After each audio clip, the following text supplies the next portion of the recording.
तन्नो विष्णु प्रचोदयात् स्वाहा तन्नो दुर्गे प्रचोदयात् स्वाहा तन्नो वाणी प्रचोदयात् स्वाहा लक्ष्मी प्रचोदयात् स्वाहा तन्नो गौरी प्रचोदयात् स्वाहा तन्नो रुद्र प्रचोदयात् स्वाहा तन्नो सूक्ष्म प्रचोदयात् स्वाहा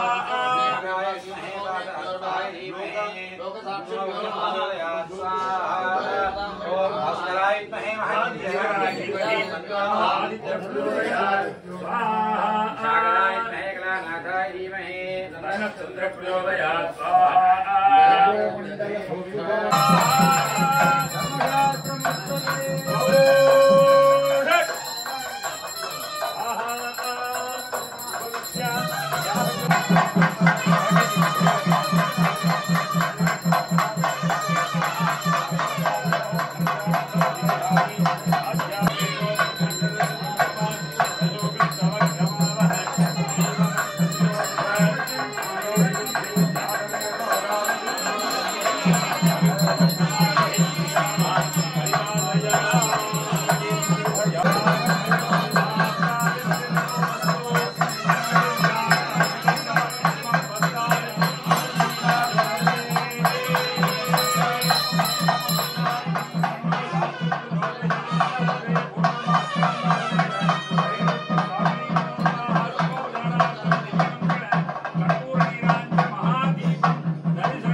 முக்கியமான விஷயத்தை காலம்பர எடுத்துரைத்தேன்.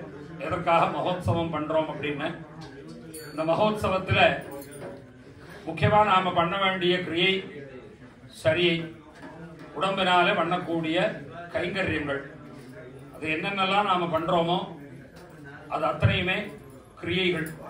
ஆலயத்தை சுத்தப்படுத்துறது, வெளியில பலி போட வர்றத ஒவ்வொருத்தரும் ஒவ்வொரு திரவியங்களை கையில வச்சுன்னு வந்தா பூஜைக்கு தேவையான புஷ்பங்கள் சுத்தம் பண்ணி கொடுக்கறது, வெத்தலை பாக்கு தாம்பூலங்கள்லாம் மடிச்சு கொடுத்து பூஜைக்கு நைவேத்தியத்துக்கு தேவையானதெல்லாம் சகாயம் பண்ணி கொடுக்கறது. சகாயமா நாம என்னென்னலாம் பூஜைக்காக பண்றோமோ அது எல்லாமே சரியை. இது எதற்காக அப்படின்னாக்கா அகங்காரம் மமகாரத்தினாலதான். எத்தனையோ மகாபாரதம் படிச்சிருக்கோம், ராமாயண கதைகள் படிச்சிருக்கோம். இத்தனை அசுரர்களை வதனம் பண்ணினா அத்தனை அசுரர்களை வதனம் பண்ணினான்னு நிறைய புராணங்கள் எல்லாம் வரும். அசுரர்கள்லாம் எதனால அழிஞ்சா அப்படின்னாக்கா அகங்காரத்தினாலதான் அழிஞ்சா. எந்த இடத்துல அகங்காரம் இல்லையோ, எந்த இடத்துல மமக்காரம் இல்லையோ, மமக்காரம் அப்படின்னாக்கா நான் அப்படிங்கிறது, அகம் அப்படின்னாக்கா என்னால அப்படின்னு அர்த்தம். என்னாலதான் இதெல்லாம் நடக்கிறது, நான் இல்லைன்னா இது எதுவும் இல்லை அப்படிங்கிற பாவம். இதெல்லாம் இல்லாம இருந்தாலே பகவான் நமக்கு கூடயே நின்று பிரசாதம் பண்ணி தருவார். அந்த மாதிரி மமக்காரங்கள் அகங்காரங்கள் இல்லாம இருக்கணும் அப்படிங்கிறதுக்காகத்தான் இத்தனை உதவிகளும் தொண்டுகளும் நாம பண்றோம். இது ஏதோ அந்த கைங்கரியம் பண்ணக்கூடிய சமயத்துல மாத்திரம் நமக்கு அந்த எண்ணங்கள் இல்லாம இந்த கோவிலை விட்டு வெளியில போயாச்சுன்னாக்கா மற்றபடி எப்பவும் போல மாறிடுற மாதிரி இருக்கக்கூடாது. இங்க என்ன பக்குவத்தில் இருக்கோமோ இதே பக்குவம் நம்மளுடைய வாழ்க்கை முழுவதும் இருந்ததுன்னாக்கா நாம மேல மேல வளர்ந்து போகிறதை யாராலையுமே தடுக்க முடியாது. அந்த அகங்காரம் அகங்காரத்தினாலதான் நிறைய அசுரர்கள் எல்லாம் சுவாமியினுடைய கையினால நிகிரகம் செய்யப்பட்டா. அப்ப அகங்காரம் எல்லா அழிவுக்கும் காரணமாக இருக்கிறது. அந்த அகங்காரத்தை நம்ம மனசுல இருந்து நம்ம புத்தியிலிருந்து போகணும் அப்படிங்கிறதுக்காகத்தான் இந்த மாதிரியான மகோத்சவ காரியங்கள் பண்றோம். அந்த மகோத்சவ காரியங்கள்ல கைங்கரிய கர்மாக்கள் நிறைய பண்றோம். இந்த கைங்கரியங்கள் பண்ண நமக்கு நிறைய மனசு பக்குவமாயிட்டே வரும். நீங்க நன்னா நினைச்சு பாருங்க, நாம எதுக்கெல்லாம் மோகப்படுறோம். நன்னா படிக்கணும்னு ஆசைப்படுறோம். குழந்தைகள்லாம் நன்னா படிக்கணும், நன்னா படிச்சதுக்கு அப்புறம் ஒரு நல்ல உத்தியோகம் கிடைக்கணும், உயர்ந்த உத்தியோகம் எதுவோ அது கிடைக்கணும்னு ஆசைப்படுறோம். உயர்ந்த உத்தியோகத்துக்கு அப்புறம் ஒரு நல்ல கல்யாணம் ஆகணும் அப்படிங்கறத ஆசைப்படுறோம். நல்ல கல்யாணம் ஆயிடுதுன்னாக்கா அதுக்கப்புறம் ஒரு குழந்தைகள் பேரன் பேத்திகள்னு அப்படி வரணும்னு ஆசைப்படுறோம். அதெல்லாம் ஆயிடுதுன்னாக்கா அதற்கு அப்புறம் என்ன இருக்கு? அப்புறம் வேற எதுவுமே இருக்காது. அப்போ ஒரு காலி இடம் இருக்கு இல்லையா, அந்த காலி இடத்தை நம்ம எதனால நிரப்ப முடியும்? சில பேருக்கு பார்த்தேன்னாக்கா எல்லா சௌகரியமும் இருக்கும், அவளுக்கு வேணுங்கிறது இருக்காது. எல்லா வசதிகளும் எல்லா சௌகரியங்களும் இருக்கும், இருந்தும் அவருக்குள்ள ஏதோ ஒரு காலி இடம் இருந்துட்டு இருக்கு அப்படின்னாக்கா அந்த காலி இடத்தை நிரப்புறதுக்கு பகவானை தவிர வேற எதனாலையுமே நிரப்ப முடியாது. அப்போ ஒண்ணு மாத்திரம்தான் அவருக்கு பத்தலை அப்படிங்கறத நாம புரிஞ்சுக்கணும். அந்த மனிதனுடைய நிலைமை தான் ரொம்ப கஷ்டமானது. ஏன்னாக்கா அவருக்கு அர்த்த பஞ்சக ஞானம் இல்லை அப்படிங்கிறது அர்த்தம். இந்த அர்த்த பஞ்சக ஞானம்ங்கிறது ரொம்ப ரொம்ப முக்கியமானது. நான் யார், என்னை படைத்தவன் யார், ஏன் பிறந்தேன், எது தர்மம், பிறந்து என்ன செய்ய போகிறேன், இந்த 5 விஷயங்களை பத்தின அறிவு ஏற்பட்டால்தான் ஒரு ஜீவாத்மா இந்த பூலோகத்தில் இருக்கும் பொழுது திருப்தியா வாழ முடியும். அது இந்த 5 ஞானம் இல்லை அப்படின்னாக்கா இந்த என்ன இருந்தாலும், எத்தனை கோடி கோடி சொத்து இருந்தாலும், எல்லாமே இருந்தாலும் ஒரு மனிதனுக்கு திருப்திங்கிறது மாத்திரம் வரவே வராது. காசு பணம் இல்லாத வாழை பாருங்க, திருப்தியா வாழக்கூடியவா நிறைய பேர் இருக்கா. அவளுக்கு எந்த கஷ்டமும் வர்றதில்லை, ரொம்ப சந்தோஷமா இருப்பா, மனசை சந்தோஷமா வச்சுப்பா, தன் கூட இருக்கிறவாளை சந்தோஷமா வச்சுப்பா, எல்லாத்தையுமே சந்தோஷமா வச்சுட்டு கொண்டு போவா இல்லையா. அப்ப அவளுக்கு அது பூர்ணமா இருக்குன்னு அர்த்தம், மற்றவாளுக்கு அது இல்லை அப்படின்னு அர்த்தம். எது இல்லையோ அது இல்லாத இடத்துல இருந்து நாம எடுத்துக்கணும், எது இருக்கோ இருக்கிறத நன்னா நிறைய ஊற்றி வளர்த்துக்கணும். சத்குணங்கள் நிறைய இருக்கும், சத்குணத்தை நன்னா வளர்த்துக்கணும். சில துஷ்குணங்கள் இருக்கும், அது எல்லாத்தையும் முளையிலேயே கிள்ளி போட்டுடணும். இதெல்லாம் என்னென்ன அப்படிங்கிறது ஒவ்வொரு நாளும் இதே மாதிரி பூஜை முடிஞ்சதும் ஒரு சின்ன சத்சங்கமா நாம் அனுபவிக்கலாம். இன்றைய தினம் முதற்கால பூஜைகளானது ரொம்ப சிறப்பா பகவானுடைய கிருபையினால முடிஞ்சிருக்கு. இதுக்கப்புறமா சுவாமி கிராம பிரதட்சணம் வந்து எல்லாருக்கும் அருள் பாலிப்பார். இதே போல எல்லாரும் கொஞ்சம் நேரமே வரணும் அப்படிங்கறது ஒரு அபேட்சையா வச்சுக்கிறேன். ஏன்னாக்கா நம்ம இவ்வளவு தூரம் மந்திரங்கள் சொல்றோம் இல்லையா, இதுல நிறைய மந்திரங்கள் நமக்கு தெரிஞ்சிருக்கும். மந்திரங்கள் நம்ம வெளியில எல்லாம் நம்ம சொல்றத நிறைய பேர் கூட சேர்ந்து சொல்லிட்டு இருக்கா, பூஜை ஆகிறத சொல்லிட்டு இருக்கா. நிறைய மந்திரங்கள் நமக்கு தெரியாது. இப்ப தெரியாத மந்திரங்களை எல்லாம் தெரிஞ்சுக்கிறதுக்கு ஒரு அற்புதமான சமயம். அதே போல சில மந்திரங்கள் எல்லாம் பிராசாத மந்திரம் அப்படின்னு பேரு. அந்த மந்திரங்கள்லாம் சில சமயத்துல நம்ம அபிமந்திரணம் பண்ணும் பொழுது, ஆகுதிகள் பண்ணும் பொழுது, பூஜைகள் பண்ணும் பொழுதெல்லாம் அந்த மந்திரங்களை காதால கேட்கறதே ரொம்ப புண்ணியம். சப்தகோடி மகாமந்திரம் அப்படின்னு சொல்லியிருக்கு. நமஹ, ஸ்வதா, ஸ்வாஹா, வஷடு, வௌஷடு, ஹும்பட்டு, இது 7 மந்திரம். இதுல பெரும்பாலும் நாம கேட்கறது நமஹா கேட்டிருப்போம். அர்ச்சனை பண்றோம்னாக்கா தர்மசாஸ்திரே நமஹா, விக்னேஸ்வராய நமஹா, நமஹா கேட்டிருப்போம். சுவாகாரம் கேட்டிருப்போம். மற்றதெல்லாம் கேட்டிருக்கிறதுக்கு அதிகமா வாய்ப்பில்லை. வஷடு, வௌஷடு, ஹும்பட்டு இதெல்லாம் அதிகம் கேட்டிருக்க மாட்டோம். இந்த மந்திரங்கள் எல்லாம் இந்த மாதிரியான யாகத்திலையும் பூஜைகள்லையும் தான் அதிகமா உச்சாரணம் பண்ணப்படும். இந்த மந்திரங்கள் எல்லாம் நாம காதால கேட்கறதே நம்ம பண்ணியிருக்கக்கூடிய மகாபாகியம். இந்த பாக்கியங்கள் எல்லாம் நாம அனுபவிக்க வேணும். ஹரிஹரபுத்திர சுவாமி எல்லோருக்கும் அனுகிரகம் பண்ணணும் அப்படிங்கிறத இந்த சன்னிதானத்தில் தெரிவிச்சுக்கிறேன். நாளைக்கு காலம்பரை சரியா 7:30 மணிக்கு 2ஆம் கால யாக பூஜையானது ஆரம்பிக்கும். 10 மணி அளவில் மகாதீபாராதனையோடு பூர்த்தியாகும் அப்படிங்கிறத தெரிவித்து சமாபனம் பண்ணிக்கிறேன். ஹரஹர நம பார்வதீபதயே. சர்வத்ர கோவிந்த நாம சங்கீர்த்தனம். சுவாமியே வான்முகில் வழாது பெய்க, மலிவளம் சுரக்க, மன்னன் கோன்முறை அரசு செய்க, குறைவிலாதுயிர்கள் வாழ்க, நான்மறை அறங்கள் ஓங்குக, நர்த்தவம் வேள்வி மல்க, மேன்மைகள் சைவ நீதி விளங்குக உலகமெல்லாம். திருச்சிற்றம்பலம். ஓம் யோவைரா. எல்லாரும் மேல எந்திரிச்சு ஹார்த்தி சேர்த்துக்கலாம். ஓம் நதசூர்யா பாதிநதந்திரராஜம் தேவாதிச்சிரோ பாந்திகுதோய மக்னிஹே தமேவ பாந்தம் அனுபாதி சர்வம் சத்ய பாகா சத்வமிதம் விபாதி புரக்ராந்தாதவேர ஹரிஹரபுத்திர சுவாமினே நமோ நமः. லோககல்யாணார்த்தம் திவ்யமங்கள கற்பூரஜ்யோதி மகாதீபம் தரிசயாமி. சுவாமியே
अर्घ्यं समर्पयामि प्रदक्षिण नमस्कारान् समर्पयामि स्वामृगः स्वाहा सुमुष्काय विषये सैंगोजाहं सौम्यतया विषये सहस्राय विषये भोर्मसुरोत्किमोकः हरिरमणस्य परिपूर्ण अनुग्रह प्रसादेन आयुरारोग्य ऐश्वर्याणाम् अभिवृद्धिप्रदो भूयातिथि भवन्तो नुगृह्णन्तु धनवन्ति महाविष्णु परिपूर्ण अनुग्रह प्रसादेन कुटुम्बक्षेमं ग्रामक्षेमं लोकक्षेमाभिवृद्धिरस्तु அதிலிருந்து சந்தனம் குங்குமம் அந்த ரட்சை எல்லாம் எடுத்து போ ब्रह्मांड नायक जया विजय देवता सर्वभूमा अखिलांड कोटि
கருணவ